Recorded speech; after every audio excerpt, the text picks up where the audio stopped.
It's weaponization, and they used it, and it's never happened in this country.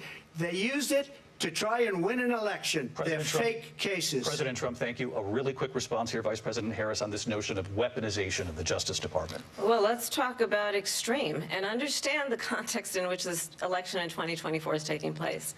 The United States Supreme Court recently ruled that the former president would essentially be immune from any misconduct if he were to enter the White House again. Understand, this is someone who has openly said he would terminate, I'm quoting, terminate the Constitution of the United States, that he would weaponize the Department of Justice against his political enemies. Someone who has openly expressed disdain for members of our military. Understand what it would mean if Donald Trump were back in the White House with no guardrails, because certainly we know now the court won't stop him. We know J.D. Vance is not going to stop him. It's up to the American people Vice President to stop Harris, him. Thank you. Lindsay? Vice President Harris, in your last run for president. This is the one that weaponized, not me. She weaponized. I probably took a bullet to the head because of the things that they say about me. They talk about democracy. I'm a threat to democracy. They're the threat to democracy with a fake Russia investigation that went nowhere. We have a lot to get to. Lindsay? Vice President Harris, in your last run for president, you said you wanted to ban fracking. Now you don't. You wanted mandatory government buyback programs for assault weapons. Now your campaign says you don't. You supported decriminalizing border crossings. Now you're taking a harder line. I know you say that your values have not changed. So then why have so many of your policy positions changed? So my values have not changed, and I'm going to discuss every one of at least every point that you've made. But in particular, let's talk about fracking, because we're here in Pennsylvania. I made that very clear in 2020. I will not ban fracking. I have not banned fracking as Vice President of the United States, and in fact, I was the tie-breaking vote on the Inflation Reduction Act, which opened new leases for fracking. My position is that we have got to invest in diverse sources of energy so we reduce our reliance on foreign oil. We have had the largest increase in domestic oil production in history because of an approach that recognizes that we cannot over-rely on foreign oil.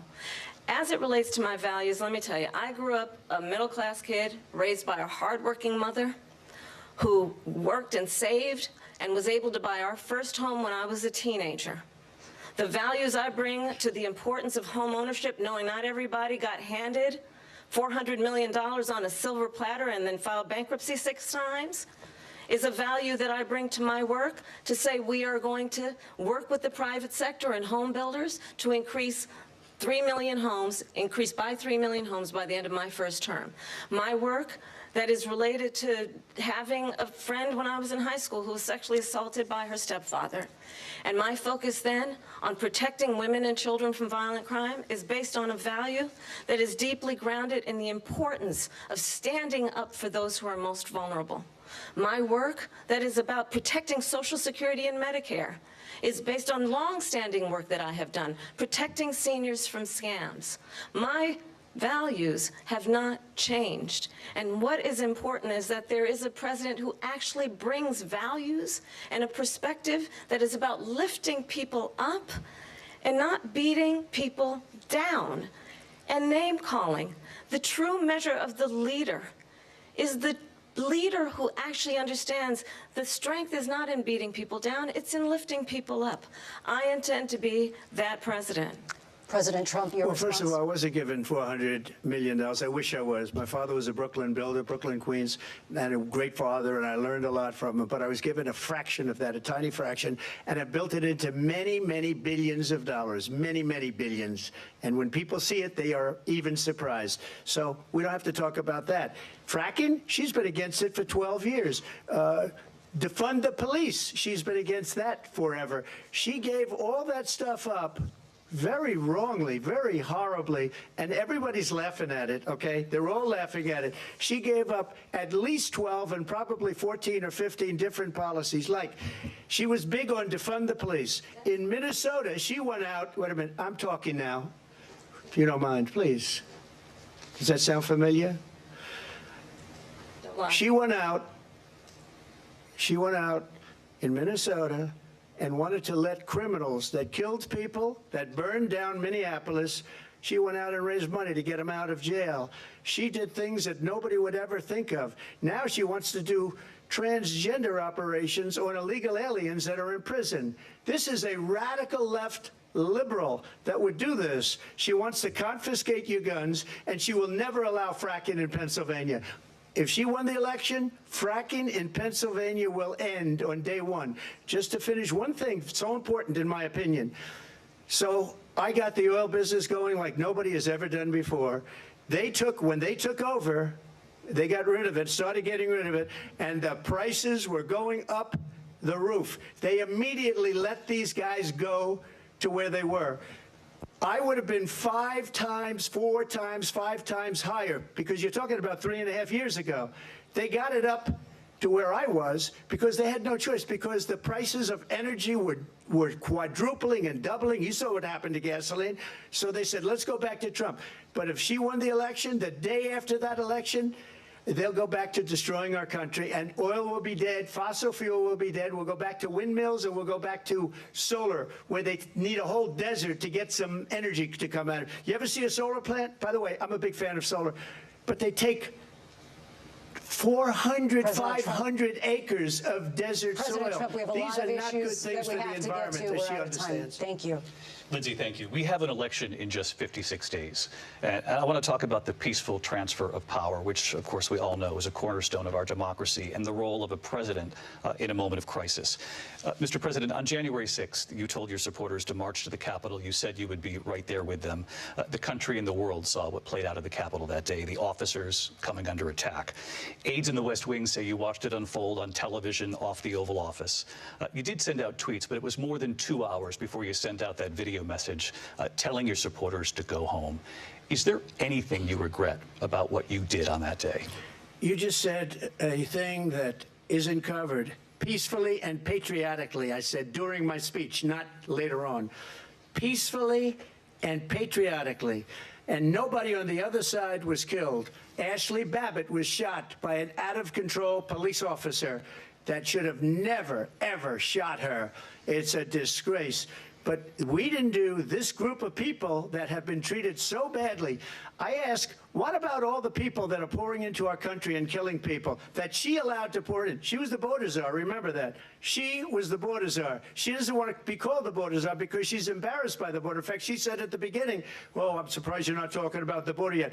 That's because she knows what a bad job they've done.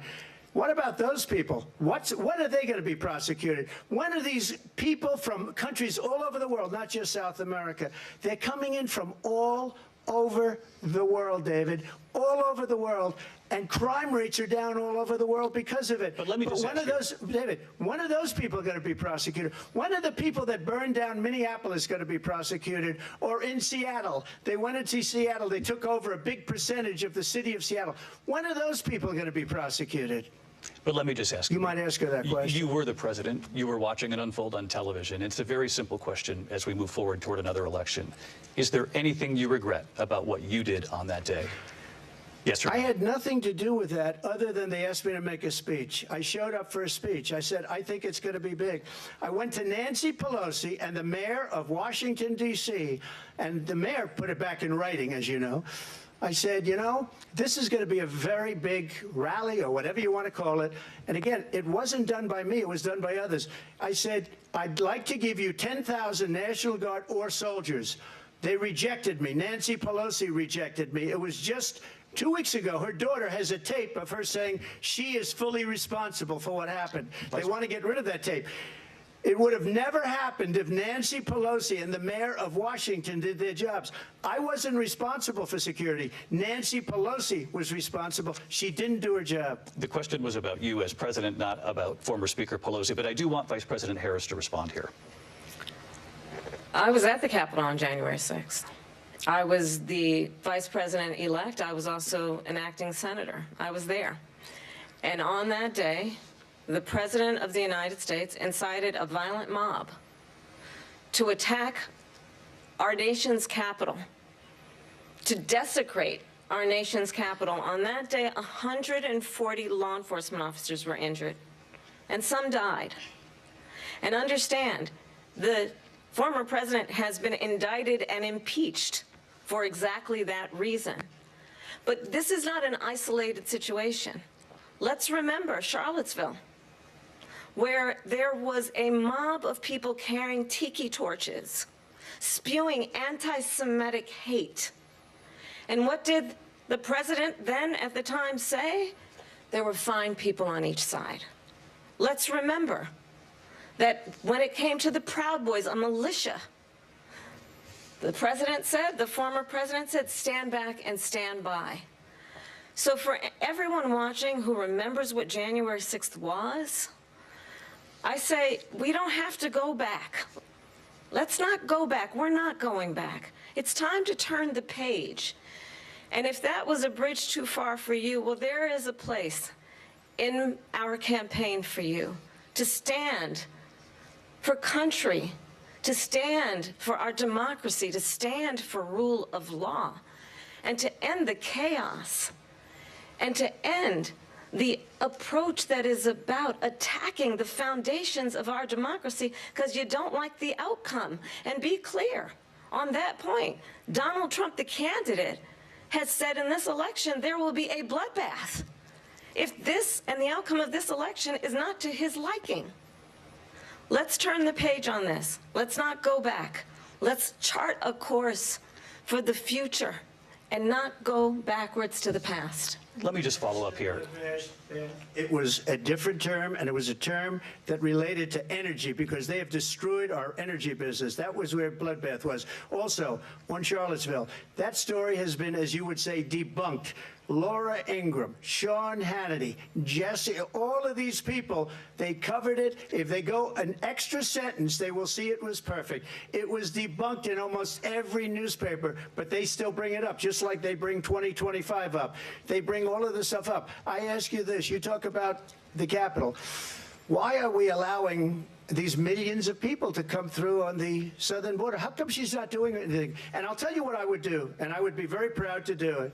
I would say we would both leave this debate right now. I'd like to see her go down to Washington, D.C. during this debate because we're wasting a lot of time. Go down to, because she's been so bad, it's so ridiculous. Go down to Washington, D.C. and let her sign a bill to close up the border because they have the right to do it. They don't need bills. They have the right to do it. The President of the United States, you'll get him out of bed, you'll wake him up at 4 o'clock in the afternoon, you'll say, come on down to the office, let's sign a bill. If he signs a bill that the border is closed, all he has to do is say it to the Border Patrol, who are phenomenal. If they do that, the border is closed. Those people are killing many people, unlike J6. We talked immigration here tonight. I do want to focus on this next issue to both of you because it really brings us this into focus, truth in these times that we're living in. Mr. President, for 3.5 years after you lost the 2020 election, you repeatedly falsely claimed that you won, many times saying you won in a landslide. In the past couple of weeks,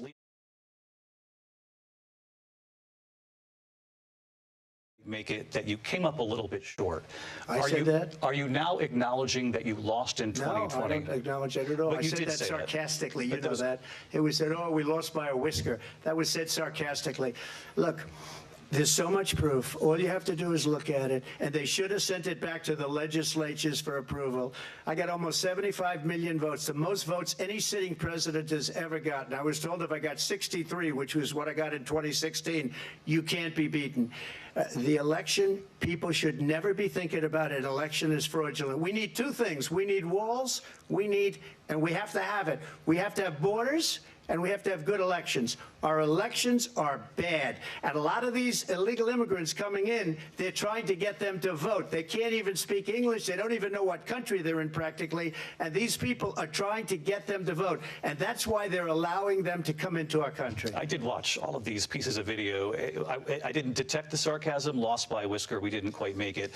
And we should just point out here as clarification, and you know this, you and your allies, 60 cases in front of many judges, many of them Republican. No judge looked at it. And said they said we didn't have standing. That's the other thing. They said we didn't have standing, a technicality. Can you imagine a system where a person in an election doesn't have standing? The President of the United States doesn't have standing. That's how we lost. If you look at the facts, and I'd love to have you do a special on it, I'll show you Georgia, and I'll show you Wisconsin, and I'll show you Pennsylvania, and I'll show you. We have so many facts and statistics, but you know what? That doesn't matter, because we have to solve the problem that we have right now. That's old news. And the problem that we have right now is we have a nation in decline, and they have put it into decline. We have a nation that is dying, David. Mr. President, thank you. Vice President Harris, you heard the president there tonight. He said he didn't say that he lost by a whisker, so he still believes he did not lose the election that was won by President Biden and yourself. But I do want to ask you about something that's come up in the last couple of days. This was a post from President Trump about this upcoming election just weeks away. He said, when I win, those people who cheated, and then he lists donors, voters, election officials, he says will be prosecuted to the fullest extent of the law, which will include long-term prison sentences. One of your campaign's top lawyers responded saying, we won't let Donald Trump intimidate us. We won't let him suppress the vote. Is that what you believe he's trying to do here? Donald Trump was fired by 81 million people. So let's be clear about that. And clearly he is having a very difficult time processing that. But we cannot afford to have a president of the United States who attempts, as he did in the past, to upend the will of the voters in a free and fair election. And I'm going to tell you that I have traveled the world as Vice President of the United States, and world leaders are laughing at Donald Trump. I have talked with military leaders, some of whom worked with you, and they say you're a disgrace. And when you then talk in this way in a presidential debate and deny what over and over again are court cases you have lost because you did in fact lose that election, it leads one to believe that perhaps we do not have in the candidate to my right the temperament or the ability to not be confused about fact. That's deeply troubling, and the American people deserve better. I'll give you 1 minute to respond, Mr. President. Let me just tell you about world leaders. Viktor Orban, one of the most respected men, they call him a strong man. He's a tough person, smart. Prime Minister of Hungary. They said, why is the whole world blowing up? 3 years ago it wasn't. Why is it blowing up? He said, because you need Trump back as president. They were afraid of him. China was afraid, and I don't like to use the word afraid, but I'm just quoting him. China was afraid of him. North Korea was afraid of him. Look at what's going on with North Korea, by the way. He said Russia was afraid of him. I ended the Nord Stream 2 pipeline, and Biden put it back on day one, but he ended the XL pipeline. The XL pipeline in our country, he ended that. But he let the Russians build a pipeline going all over Europe and heading into Germany, the biggest pipeline in the world. Look, Viktor Orban said it. He said the most respected, most feared person is Donald Trump. We had no problems when Trump was president, but when this weak, pathetic man that you saw at a debate just a few months ago, that if he weren't in that debate, he'd be running instead of her. She got no votes. He got 14 million votes. What you did, you talk about a threat to democracy. He got 14 million votes, and they threw him out of office. And you know what? I'll give you a little secret. He hates her. He can't stand her. But he got 14 million votes. They threw him out.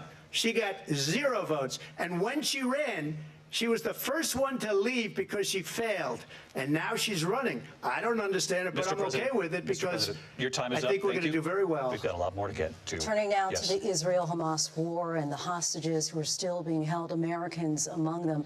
Vice President Harris, in December, you said, quote, Israel has a right to defend itself, but you added, quote, it matters how, saying international humanitarian law must be respected. Israel must do more to protect innocent civilians. You said that 9 months ago. Now an estimated 40,000 Palestinians are dead. Nearly 100 hostages remain. Just last week, Prime Minister Benjamin Netanyahu said there's not a deal in the making. President Biden has not been able to break through the stalemate. How would you do it? Well, let's understand how we got here. On October 7, Hamas, a terrorist organization, slaughtered 1,200 Israelis.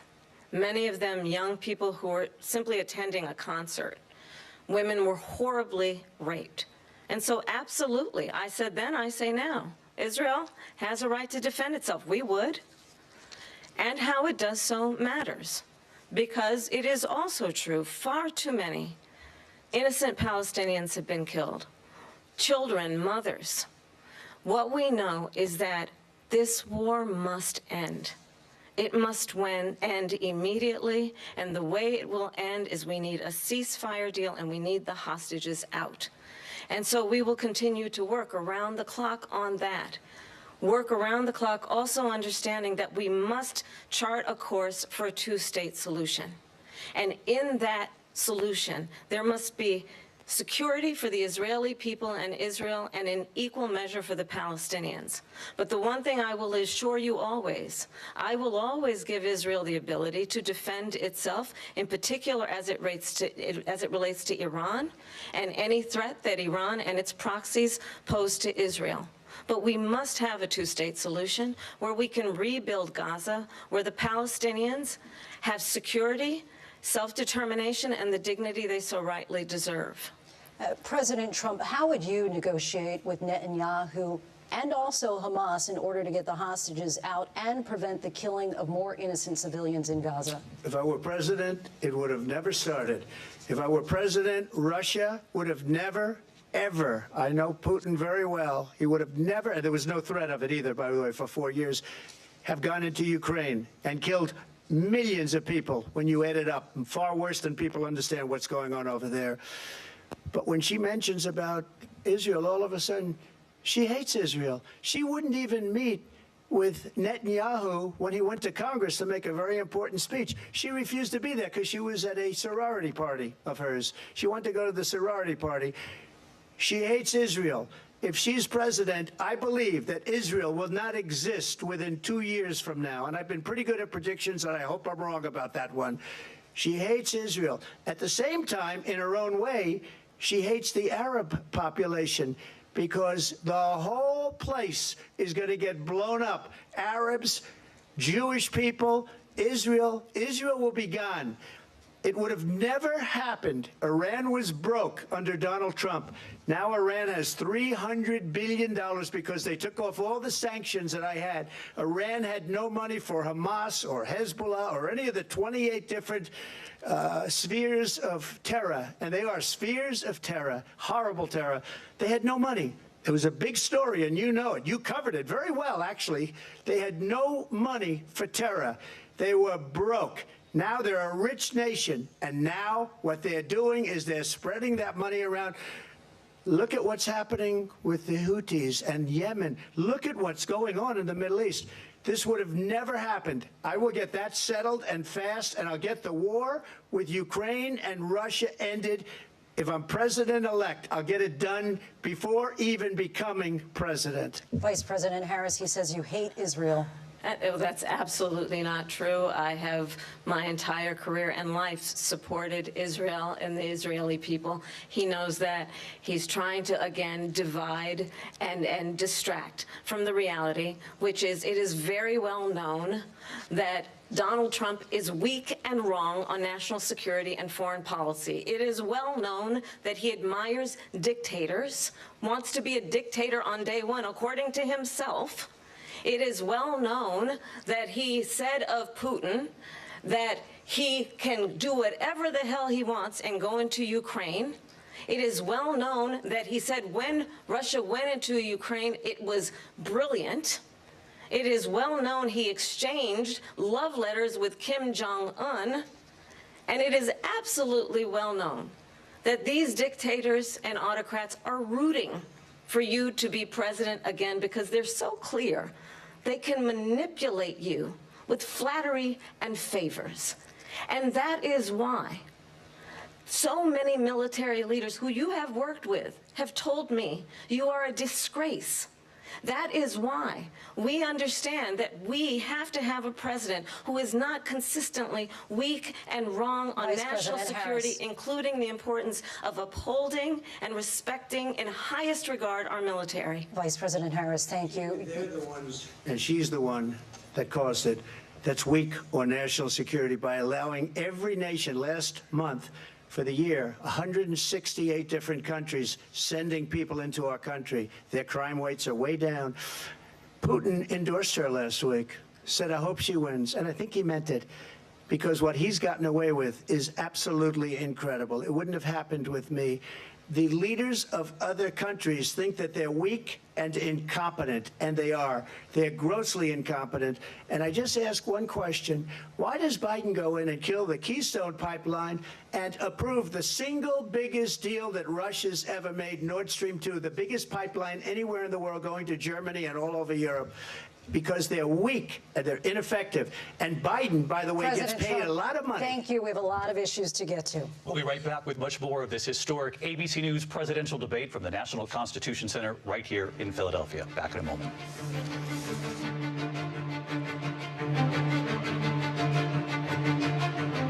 The ABC News presidential debate will continue after this.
Top story live from Paris, live in Tel Aviv. We are here in Butler, Pennsylvania. Every weeknight, it's your news playlist. Top Story with Tom Yamas, streaming weeknights at 7 on NBC News Now. We're back with tonight's debate between Kamala Harris and Donald Trump. When it ends in just a few minutes, join us for an analysis of tonight's key moments. Our team will break down how it could shake up the final sprint to Election Day. For now, though, let's go back to the debate live in Philadelphia. Live from the National Constitution Center in Philadelphia, Pennsylvania. Here again, David Muir and Lindsay Davis. Welcome back to this historic ABC News presidential debate tonight. We're going to continue here, and I want to turn to the war in Ukraine. We're now 2.5 years into this conflict. Mr. President, it has been the position of the Biden administration that we must defend Ukraine from Russia, from Vladimir Putin, to defend their sovereignty, their democracy, that it's in America's best interest to do so, arguing that if Putin wins, he may be emboldened to move even further into other countries. You have said you would solve this war in 24 hours. You said so just before the break tonight. How exactly would you do that? And I want to ask you a very simple question tonight. Do you want Ukraine to win this war? I want the war to stop. I want to save lives that are being uselessly, people being killed by the millions. It's the millions. It's so much worse than the numbers that you're getting, which are fake numbers. Look, we're in for 250 billion or more because they don't ask Europe, which is a much bigger beneficiary to getting this thing done than we are. They're in for $150 billion less because Biden and you don't have the courage to ask Europe like I did with NATO. They paid billions and billions, hundreds of billions of dollars when I said, either you pay up or we're not going to protect you anymore. So that's maybe one of the reasons they don't like me as much as they like weak people.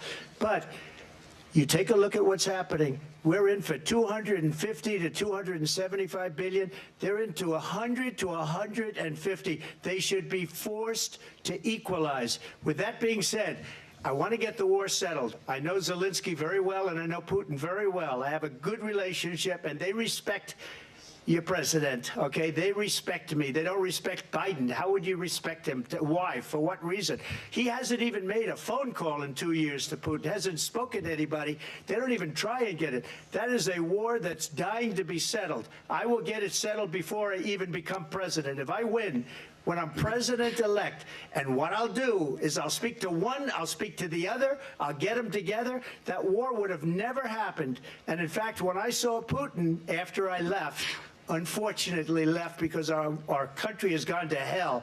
But after I left, when I saw him building up soldiers, he did it after I left, I said, oh, he must be negotiating. It must be a good, strong point of negotiation. Well, it wasn't, because Biden had no idea how to talk to him. He had no idea how to stop it. And now you have millions of people dead, and it's only getting worse, and it could lead to World War III. Don't kid yourself, David.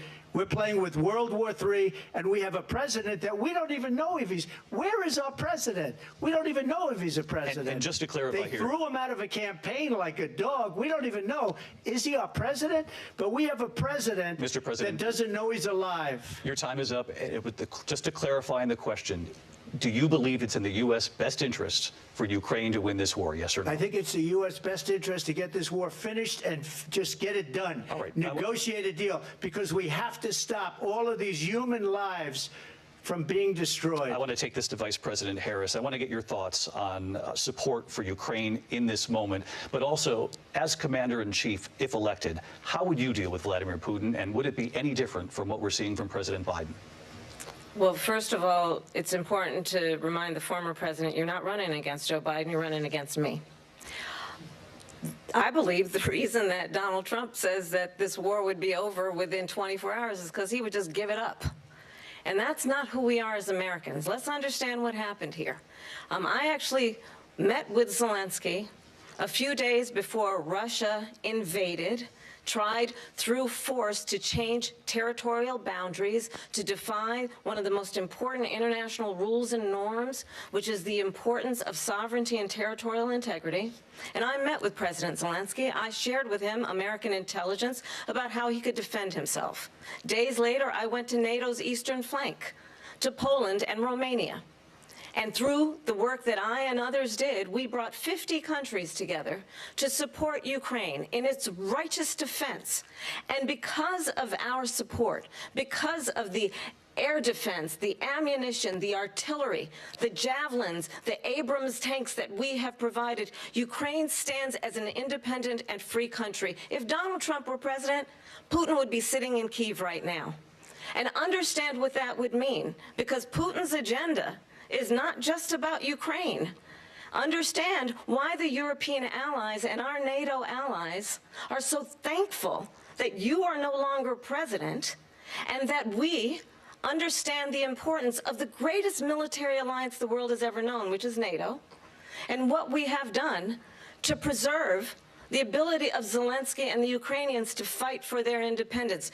Otherwise, Putin would be sitting in Kyiv with his eyes on the rest of Europe, starting with Poland. And why don't you tell the 800,000 Polish Americans right here in Pennsylvania how quickly you would give up for the sake of favor and what you think is a friendship with what is known to be a dictator who would eat you for lunch. Vice President Harris, thank you. We've heard from both of you on Ukraine tonight. Afghanistan came up in the last hour. I wanted her to respond to something you said earlier, and I'll give you a minute here. Putin would be sitting in Moscow, and he wouldn't have lost 300,000 men and women, but he would have been sitting in Moscow. Quiet, please. He would have been sitting in Moscow much happier than he is right now. But eventually, you know, he's got a thing that other people don't have. He's got nuclear weapons. They don't ever talk about that. He's got nuclear weapons. Nobody ever thinks about that. And eventually, maybe he'll use them, and maybe he hasn't been that threatening. But he does have that, something we don't even like to talk about. Nobody likes to talk about it. But just so you understand, they sent her to negotiate peace before this war started. 3 days later, he went in and he started the war because everything they said was weak and stupid. They said the wrong things. That war should have never started. She was the emissary. They sent her in to negotiate with Zelensky and Putin, and she did. And the war started 3 days later. And that's the kind of talent we have with her. She's worse than Biden. In my opinion, I think he's the worst president in the history of our country. She goes down as the worst vice president in the history of our country. But let me tell you something. She is a horrible negotiator. They sent her in to negotiate. As soon as they left, Putin did the invasion. President Trump, thank you. You did bring up something. You said she went to negotiate with Vladimir Putin. Vice President Harris, have you ever met Vladimir Putin? Can you clarify tonight? Yet again, I said it at the beginning of this debate, you're going to hear a bunch of lies coming from this fellow. And that is another one. When I went to meet with President Zelensky, I've now met with him over 5 times. The reality is it has been about standing as America always should, as a leader upholding international rules and norms, as a leader who shows strength, understanding that the alliances we have around the world are dependent on our ability to look out for our friends and not favor our enemies because you adore strongmen instead of caring about democracy. And that is very much what is at stake here. The President of the United States is commander-in-chief. And the American people have a right to rely on a president who understands the significance of America's role and responsibility in terms of ensuring that there is stability and ensuring we stand up for our principles and not sell them for the benefit of personal flattery. We've talked about Ukraine and Vladimir Putin. I do want to talk about Afghanistan. It came up in the first hour of this debate. I want to move on to Afghanistan. Stoltenberg said Trump did the most amazing thing I've ever seen. He got these countries, the 28 countries at the time, to pay up. He said, I've never seen, he's the head of NATO. He said, I've never seen. For years, we were paying almost all of NATO. We were being ripped off by European nations, both on trade and on NATO. I got them to pay up by saying one of the statements you made before, if you don't pay, we're not going to protect you. Otherwise, we would have never gotten it. He said it was one of the most incredible jobs that he's ever seen done. Thank you. I want to turn to Afghanistan. It came up in the first hour of the debate, and we witnessed a poignant moment today on Capitol Hill, honoring the soldiers who died in the chaotic withdrawal from Afghanistan. I do want to ask the Vice President, do you believe you bear any responsibility in the way that withdrawal played out? Well, I will tell you, I agreed with President Biden's decision to pull out of Afghanistan. 4 presidents said they would, and Joe Biden did. And as a result, America's taxpayers are not paying the $300 million a day we were paying for that endless war. And as of today, there is not one member of the United States military who is in active duty in a combat zone in any war zone around the world, the first time this century. But let's understand how we got to where we are. Donald Trump, when he was president, negotiated one of the weakest deals you can imagine. He calls himself a deal maker. Even his national security advisor said it was a weak, terrible deal. And here's how it went down. He bypassed the Afghan government. He negotiated directly with a terrorist organization called the Taliban.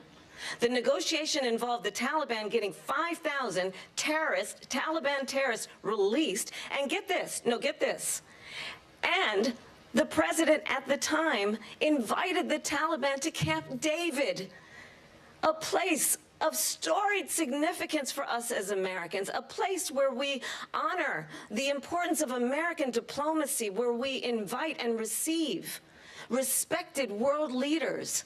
And this former president, as president, invited them to Camp David because he does not again appreciate the role and responsibility of the President of the United States to be commander-in-chief with a level of respect. And this gets back to the point of how he has consistently disparaged and demeaned members of our military, fallen soldiers, and the work that we must do to uphold the strength and the respect of the United States of America around the world. Vice President Harris, thank you. President Trump, your response to her saying that you began the negotiations with the Taliban. So, if you take a look at that period of time, the Taliban was killing our soldiers, a lot of them, with snipers.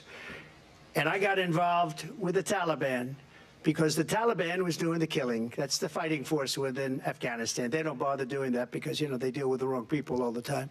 But I got involved. And Abdul is the head of the Taliban. He is still the head of the Taliban. And I told Abdul, don't do it anymore. You do it anymore, you're going to have problems. And he said, why do you send me a picture of my house? I said, you're going to have to figure that out, Abdul. And for 18 months, we had nobody killed. We did have an agreement negotiated by Mike Pompeo. It was a very good agreement. The reason it was good, it was we were getting out. We would have been out faster than them, but we wouldn't have lost the soldiers. We wouldn't have left many Americans behind, and we wouldn't have left $85 billion worth of brand new, beautiful military equipment behind. And just to finish, they blew it. The agreement said you have to do this, and they didn't do it. They didn't do it. The agreement was terminated by us because they didn't do what they were supposed to do. I want to move on. And these people did the worst withdrawal and, in my opinion, the most embarrassing moment in the history of our country. And by the way, that's why Russia attacked Ukraine, because they saw how incompetent she and her boss are. President Trump, thank you. I want to move on now to race and politics in this country. Mr. President, you recently said of Vice President Harris, quote, I didn't know she was black until a number of years ago when she happened to turn black, and now she wants to be known as black. I want to ask a bigger picture question here tonight. Why do you believe it's appropriate to weigh in on the racial identity of your opponent? I don't, and I don't care. I don't care what she is. I don't care. You make a big deal out of something, I couldn't care less. Whatever she wants to be is okay with me. But those were your words, so I'm asking. I don't know. I mean, all I can say is I read where she was not black, that she put out, and I'll say that. And then I read that she was black, and that's okay. Either one was okay with me. That's up to her. That's up to her. Vice President Harris, your thoughts on this? I think it's, I mean, honestly, I think it's a tragedy that we have someone who wants to be president who has consistently, over the course of his career, attempted to use race to divide the American people. You know, I do believe that the vast majority of us know that we have so much more in common than what separates us, and we don't want this kind of approach that is just constantly trying to divide us, and especially by race. And let's remember how Donald Trump started. He was a land. He owned buildings, and he was investigated because he refused to rent property to black families. Let's remember, this is the same individual who took out a full-page ad in the New York Times calling for the execution of 5 young black and Latino boys who were innocent, the Central Park 5. Took out a full-page ad calling for their execution. This is the same individual who spread birther lies about the first black president of the United States. And I think the American people want better than that, want better than this, want someone who understands, as I do, I travel our country. We see in each other a friend. We see in each other a neighbor. We don't want a leader who is constantly trying to have Americans point their fingers at each other. I meet with people all the time who tell me, can we please just have discourse about how we're going to invest in the aspirations and the ambitions and the dreams of the American people? Knowing that regardless of people's color or the language their grandmother speaks, we all have the same dreams and aspirations and want a president who invests in those, not in hate and division. Vice President Harris, thank you. Lindsay? President Trump, this is now your 3rd time. This is the most divisive presidency in the history of our country. There's never been anything like it. They're destroying our country, and they come up with things like what she just said. Going back many, many years, when a lot of people, including Mayor Bloomberg, agreed with me on the Central Park 5, they admitted, they said, they pled guilty. And I said, well, if they pled guilty, they badly hurt a person, killed a person ultimately. And if they pled guilty, then they pled, we're not guilty. But this is a person that has to stretch back years, 40, 50 years ago, because there's nothing now. I built one of the greatest economies in the history of the world, and I'm going to build it again. It's going to be bigger, better, and stronger. But they're destroying our economy. They have no idea what a good economy is. Their oil policies, every single policy. And remember this, she is Biden. You know, she's trying to get away from Biden. I don't know the gentleman, she says. She is Biden. The worst inflation we've ever had, a horrible economy because inflation has made it so bad, and she can't get away with that. Thank you. Your time is up. I want to respond to that, though. I want to just respond briefly. Clearly, I am not Joe Biden, and I am certainly not Donald Trump. And what I do offer is a new generation of leadership for our country, one who believes in what is possible, one who brings a sense of optimism about what we can do instead of always disparaging the American people.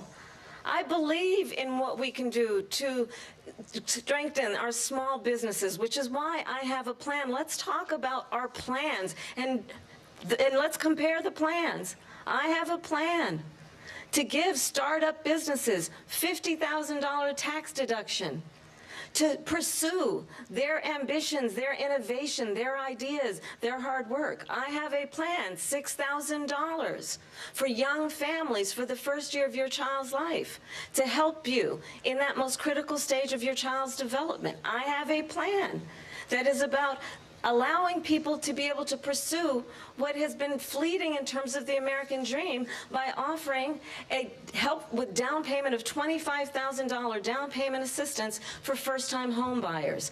That's the kind of conversation, I believe, David, that people really want tonight, as opposed to a conversation that is constantly about belittling and name-calling. Let's turn the page Vice President and move Harris, forward. thank you. Let's turn to policy. President Let's Trump, turn back we to have policy. to move on. President Trump.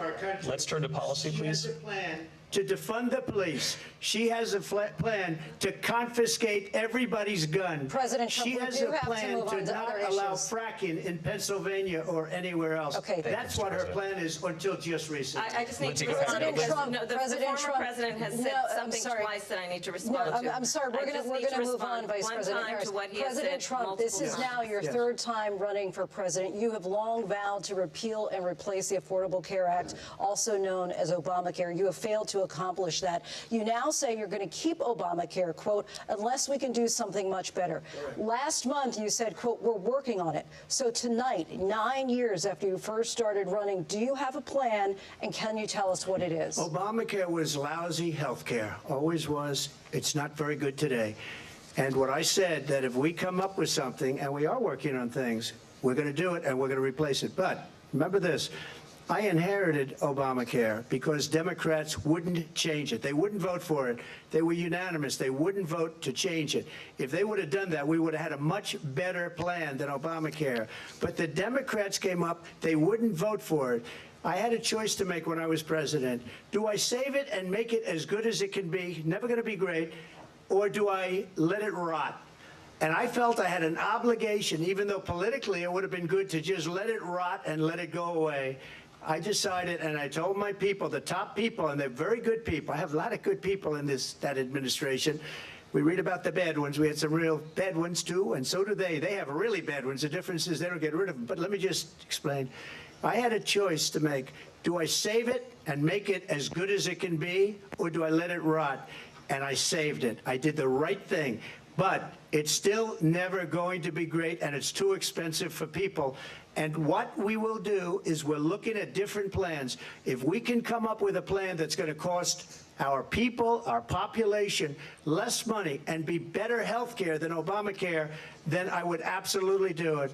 But until then, I'd run it as good as it can be run. So just a yes or no, you still do not have a plan? I have concepts of a plan. I'm not president right now.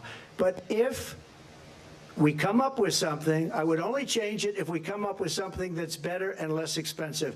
And there are concepts and options we have to do that, and you'll be hearing about it in the not-too-distant future. Vice President Harris, in 2017, you supported Bernie Sanders' proposal to do away with private insurance and create a government-run health care system. 2 years later, you proposed a plan that included a private insurance option. What is your plan today? Well, first of all, I absolutely support, and over the last 4 years as vice president, private health care options. But what we need to do is maintain and grow the Affordable Care Act. But I'll get to that, Lindsay. I just need to respond to a previous point that the former president has made. I've made very clear my position on fracking. And then this business about taking everyone's guns away. Tim Walz and I are both gun owners. We're not taking anybody's guns away. So stop with the continuous lying about this stuff.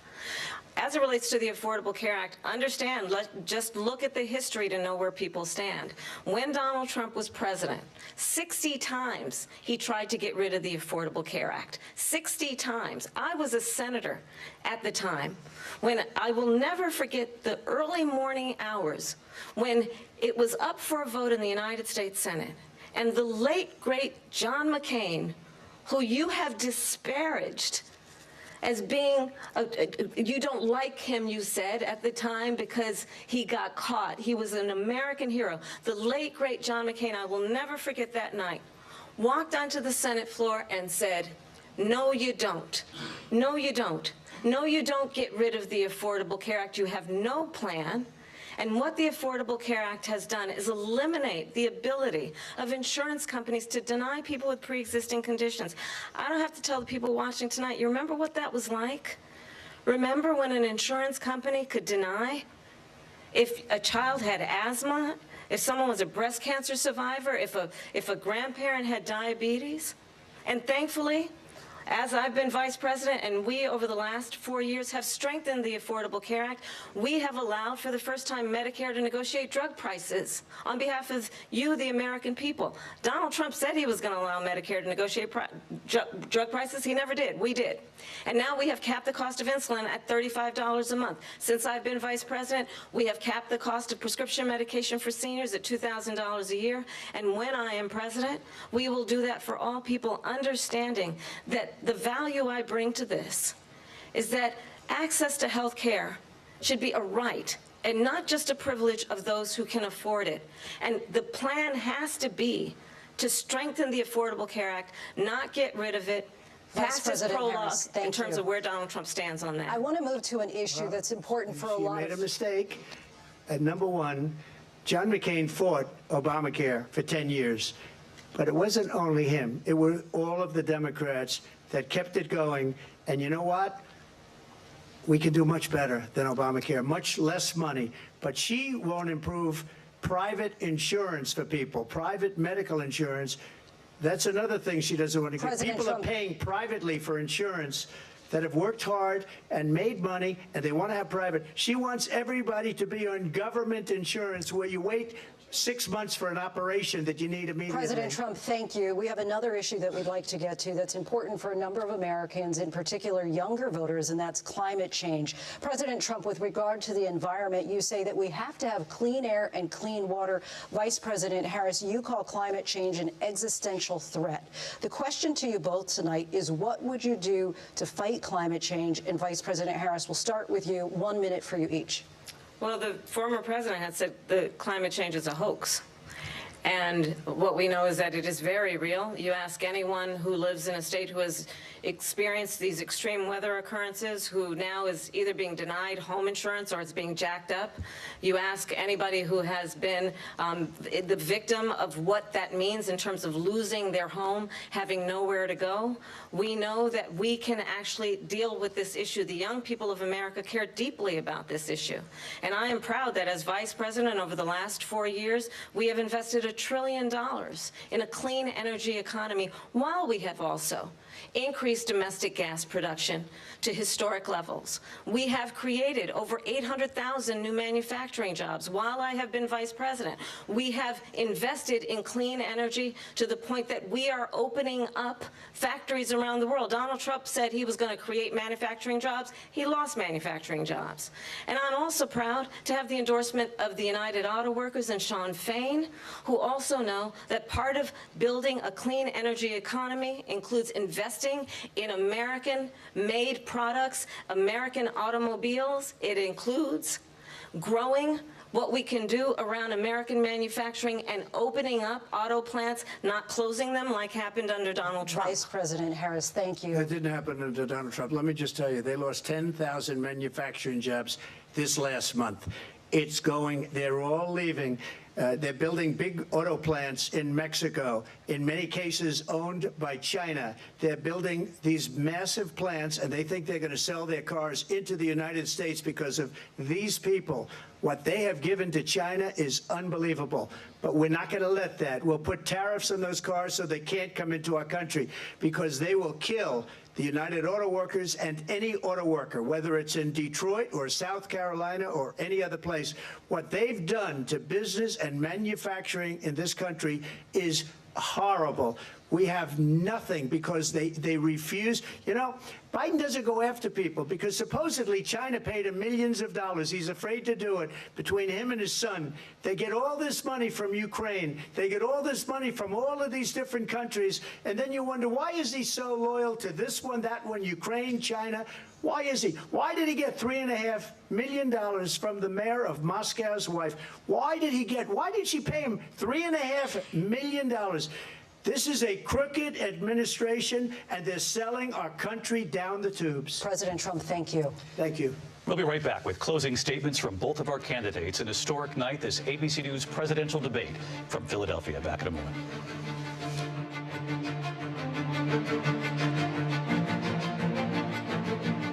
The ABC News presidential debate will continue after this.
Now is raw.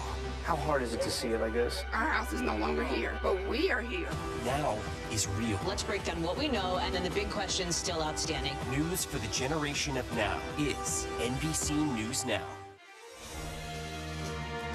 We're back with tonight's debate between Kamala Harris and Donald Trump. And when it ends, please join us for analysis of tonight's key moments. Our team will break it down. As we enter the final sprint to Election Day, we'll go back to the debate and closing statements. Live from the National Constitution Center in Philadelphia, Pennsylvania. Here again, David Muir and Lindsay Davis. Welcome back tonight. The time has come for closing statements, and Vice President Harris, we begin with you. So I think you've heard tonight two very different visions for our country. One that is focused on the future, and the other that is focused on the past, and an attempt to take us backward. But we're not going back. And I do believe that the American people know we all have so much more in common than what separates us, and we can chart a new way forward. And a vision of that includes having a plan, understanding the aspirations, the dreams, the hopes, the ambition of the American people, which is why I intend to create an opportunity economy, investing in small businesses, in new families, in what we can do around protecting seniors, what we can do that is about giving hardworking folks a break and bringing down the cost of living. I believe in what we can do together that is about sustaining America's standing in the world and ensuring that we have the respect that we so rightly deserve, including respecting our military and ensuring we have the most lethal fighting force in the world. I will be a president that will protect our fundamental rights and freedoms, including the right of a woman to make decisions about her own body and not have her government tell her what to do. I'll tell you, I started my career as a prosecutor. I was a DA, I was an attorney general, a United States senator, and now vice president. I've only had one client, the people. And I'll tell you, as a prosecutor, I never asked a victim or a witness, are you a Republican or a Democrat? The only thing I ever asked them, are you okay? And that's the kind of president we need right now. Someone who cares about you and is not putting themselves first. I intend to be a president for all Americans and focus on what we can do over the next 10 and 20 years to build back up our country by investing right now in you, the American people. Vice President Harris, thank you. President Trump? So she just started by saying she's going to do this, she's going to do that, she's going to do all these wonderful things. Why hasn't she done it? She's been there for 3.5 years. They've had 3.5 years to fix the border. They've had 3.5 years to create jobs and all the things we talked about. Why hasn't she done it? She should leave right now, go down to that beautiful White House, go to the Capitol, get everyone together and do the things you want to do, but you haven't done it, and you won't do it because you believe in things that the American people don't believe in. You believe in things like We're not going to frack. We're not going to take fossil fuel. We're not going to do things that are going to make this country strong, whether you like it or not. Germany tried that, and within 1 year, they were back to building normal energy plants. We're not ready for it. We can't sacrifice our country for the sake of bad vision. But I just ask one simple question. Why didn't she do it? We're a failing nation. We're a nation that's in serious decline. We're being laughed at all over the world. All over the world, they're laughing. I know the leaders very well. They're coming to see me. They call me. We're laughed at all over the world. They don't understand what happened to us as a nation. We're not a leader. We don't have any idea what's going on. We have wars going on in the Middle East. We have wars going on with Russia and Ukraine. We're going to end up in a third world war, and it'll be a war like no other because of nuclear weapons, the power of weaponry. I rebuilt our entire military. She gave a lot of it away to the Taliban. She gave it to Afghanistan. What these people have done to our country, and maybe toughest of all, is allowing millions of people to come into our country. Many of them are criminals, and they're destroying our country. The worst president, the worst vice president in the history of our country. President Trump, thank you. And that is our ABC News presidential debate from here in Philadelphia at the National Constitution Center. I'm Lindsay Davis. And I'm David Muir. Thank you for watching here in the U.S. and all over the world, and from all of us here at ABC News. Good night. And welcome back to NBC News coverage of the debate. Pick your adjective. I would go with fiery to begin, but it goes from there. Both the candidates, you could argue, executing on their strategy going in. For Kamala Harris, that was to get under the former president's skin, which she did quite often. For the former president, his option was, of course, to go after the economy, after Afghanistan, the administration's position on the withdrawal in Afghanistan.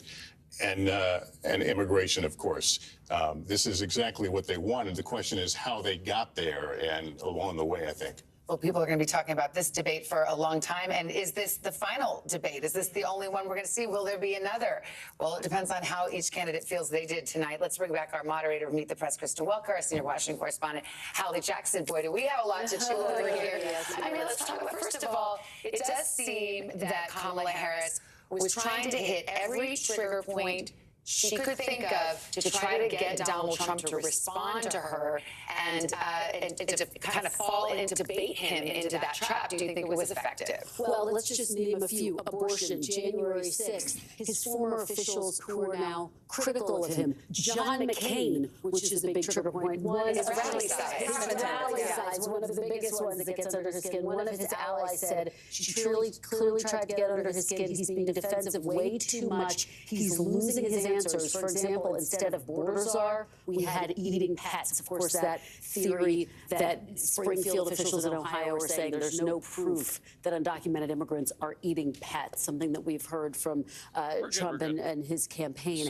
And I think that allies are expressing concern about the fact that he didn't do what they were hoping he would do, which is to stay on message, to talk about his strengths. There were some unanswered questions as well. It's worth noting on both sides. Harris never answered whether you're better off than you were 4 years ago. She also didn't say what she would have done differently on immigration. Trump, by the way, didn't answer the critical question. Would he veto a national abortion ban if it came to his desk? I asked J.D. Vance if Trump would do that. He said, yes, he would. Trump said tonight, well, he didn't check with me before saying that. So some differences there. Again, how does this play with those swing voters? Hallie, what are Republicans saying tonight that you're monitoring? I think there's immense frustration on the part of those allied with Donald Trump about the moderators. That is something that you sometimes hear after debates. I think that is certainly a through line here. There is some frustration, I think, I spoke with one Republican who called former President Trump wild and uncontrolled and said that the vice president was successfully pushing his buttons and getting him angry. Another ally said, listen, she is doing what they thought she would do, avoiding the issues and going on attack against former President Trump. She did that, as you have laid out. She baited him again and again. We talk about substance and style being the two kind of buckets in any debate. If that's the style, you look at substance here. she was pressed on her shift away from some of those more progressive positions in that crowded primary. She says, my values haven't changed. And it wasn't just, of course, the issue of abortion access and whether he'd veto a national abortion ban that the former president did not answer on. He did not discuss how he would implement one of his central issues on immigration, mass deportations. And he also didn't get into his plan to replace Obamacare, simply saying, I have concepts of a plan. He will be pressed on that moving forward. He also didn't commit to saying he wants Ukraine to be victorious in the war. So that was an interesting exchange as well. So she was trying to prosecute the case against him, but also present an affirmative vision of herself and what she might do in a term. Let's go to Tom Yamas. He's in the spin room for us. So, Tom, I'm sure you're already starting to see people filter in, and what are you hearing? Oh, yeah. Whoopsies. Okay, guys, so it's still very early, right? Each campaign is sort of getting their talking points out and making sure everyone's on the same message before the stage where this debate will be taking. Believe as somebody who knows Donald of office, the policies that she supported are not very intelligent or wise. Yeah, you missed half of it. You missed all of it, actually. Yeah, I just got here, bro. I've been asking everyone what they think. It is a complete. What? I honestly think Trump won this shit. But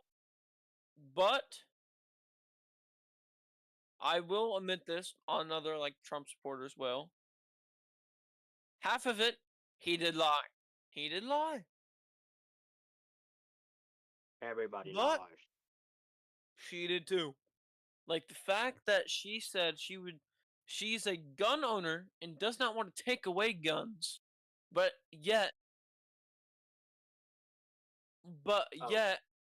is supporting taking away guns and having all that gone and banned. Boo.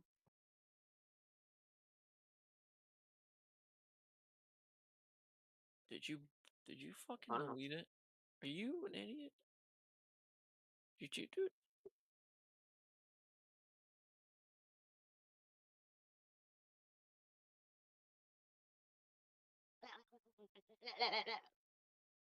Bro, there's still so many people alive.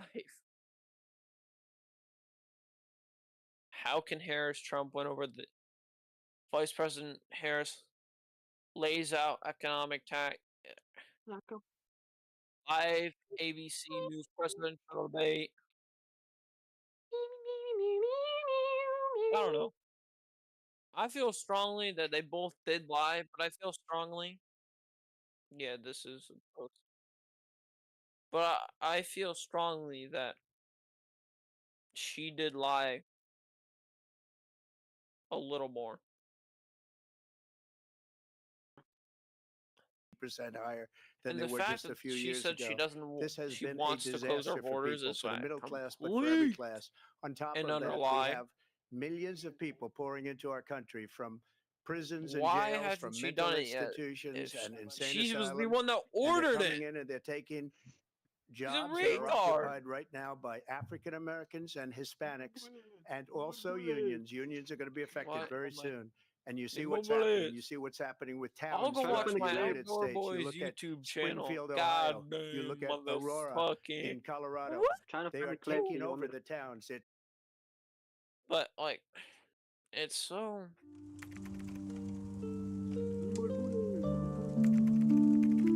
What? Can you hear? You couldn't hear me all straight. It's. What the fuck? Make sure.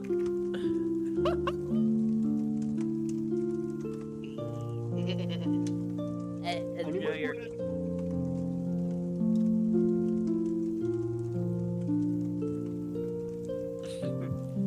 Bro, are you what? I swear I see this on another stream. I swear I scrolled by this. I'm not even joking.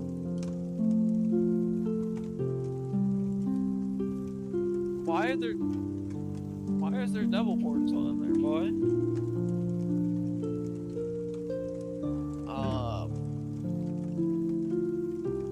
But I don't fucking know, man. I hope if Harris gets there, we're fucking doomed. We're doomed either way. We're doomed either way. Yeah, your fucking cartel, taco munching people are allowed in this country for free. Blah, blah. We're gonna get you about, boy. We're gonna get you out. We're gonna take your job. You ain't gonna take shit, boy.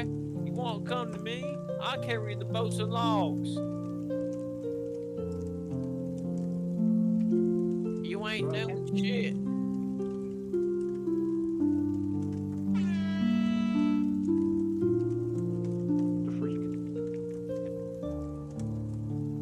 What happened to the stream? It's hard to be nice when somebody is Oh, I destroying your scrolled a country little and far wants to down. destroy your country. Whoopsies. It's hard to be like nice. But He's pulled back up to the. What is he doing? she is. She was a terrible vice president. She was a terrible border czar, worst in history probably, not just in this country. But the border, you know, millions and millions of people, I say 20 million plus, have poured through the border during their term. I had the safest border in the history of our country. They have the most unsafe border in the history of the world. Trump win. Trump. They're coming through, and many of them are from prisons and jails. There's a slight difference, as you know, prisons and jails. Many are from mental institutions and insane asylums. And he's gonna win. He's gonna win it. He's gonna win. He's gonna win. He's gonna win. He's gonna win it.